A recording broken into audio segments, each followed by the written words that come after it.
That's right. You read the title. Sean Strickland has an aura problem. Sean Strickland has been known as an aura maxer ever since he beat Israel Adesanya.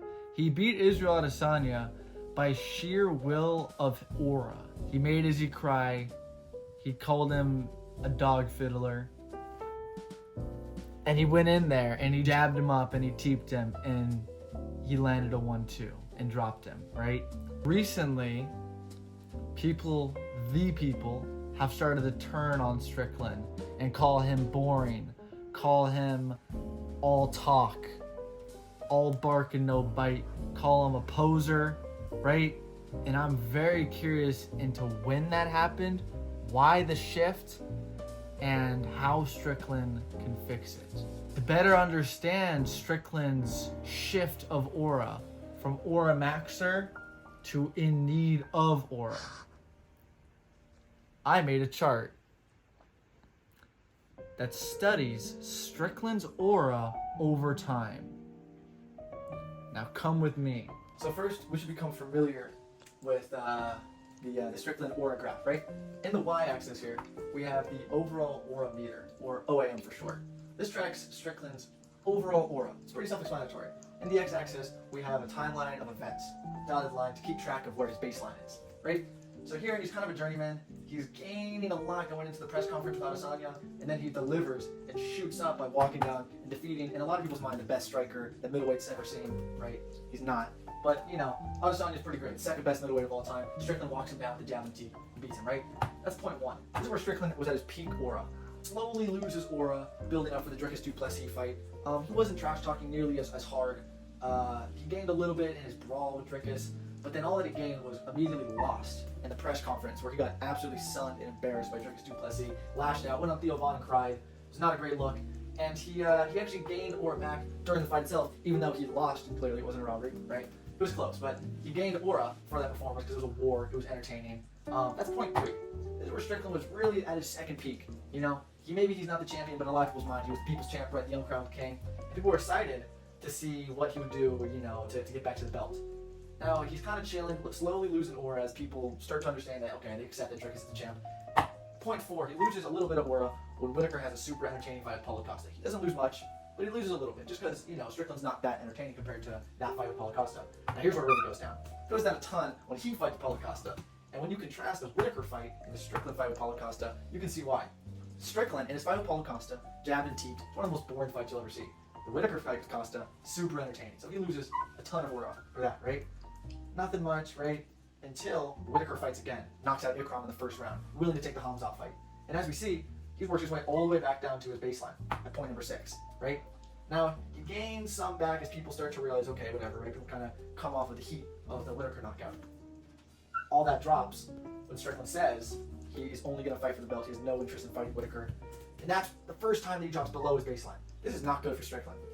Now, he loses even more building into the Dricus fight just because, you know, Dricus and Izzy, they're going back and forth. No one's really caring about Strickland. He's looking more and more pathetic as he whines on Twitter about how he's the real champ. And he actually gained some more back to his baseline, surprisingly, in the Dricus fight against Adesanya. Because he had a cleaner fight against Adesanya than Dricus. Even though Dricus submitted him and finished the fight, he was getting lit up in moments of the fight. Strickland never really, he had one round of adversity maybe in that fight, but it was pretty clear cut when he fought Adesanya. And even in the fight against Dricus, back at point number 3, even though it was a war and he lost that fight, he did better against Dricus than Izzy did against Dricus. Right? So he gained some of his work back, right back to his baseline. And unfortunately, it kind of goes back down as the longer that fight ages, the more he's going to drop down until he fights Dricus again. I think he's going to get smashed in the rematch personally, and then we might see aura drops off the chart.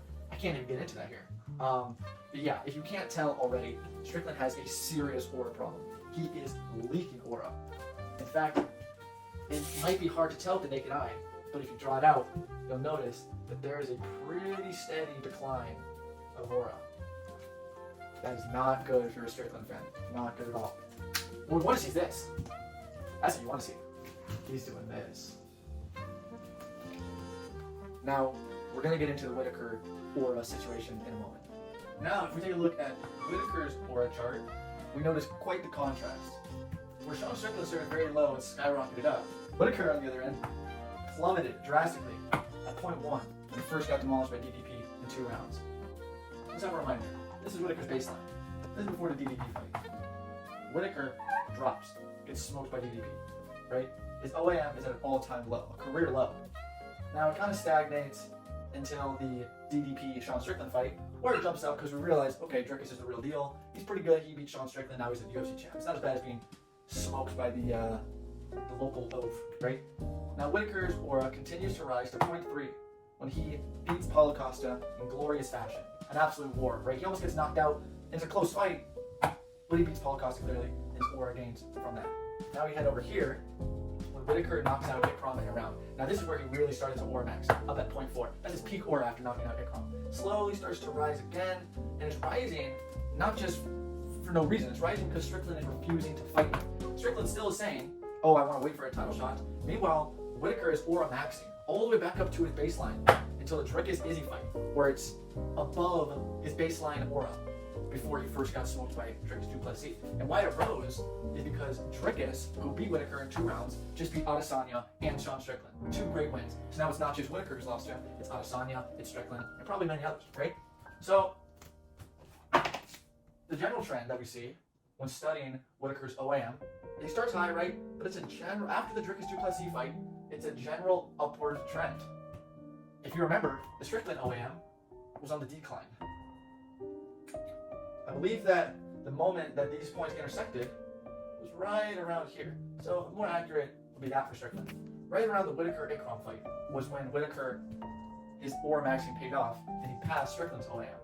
And from there, it's been nothing but up for Whitaker.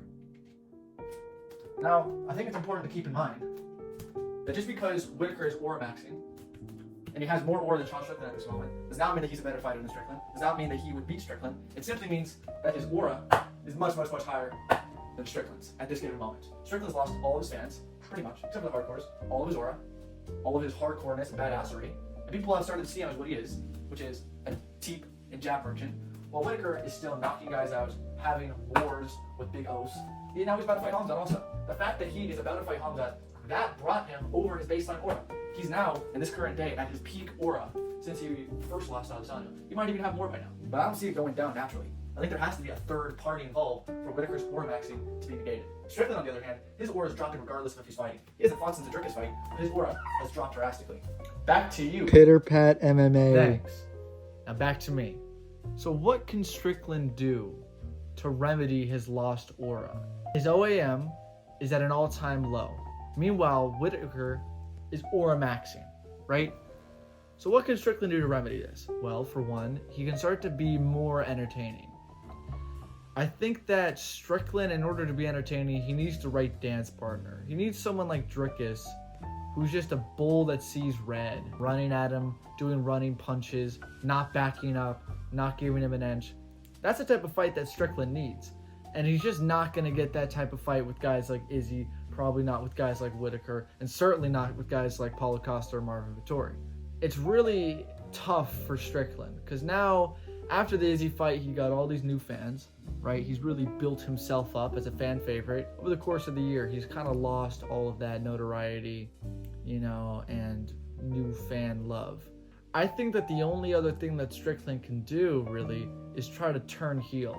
We've seen Dricus turn heel, and I think that it's really worked out for him so far. That might be his only chance, No one really likes to see this kind of morally ambiguous guy who has a boring fight style.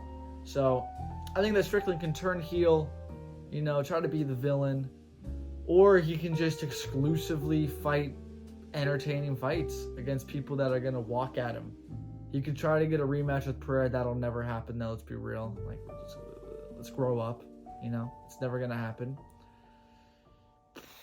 So, yeah, Whitaker is aura maxing. Strickland got to step his game up,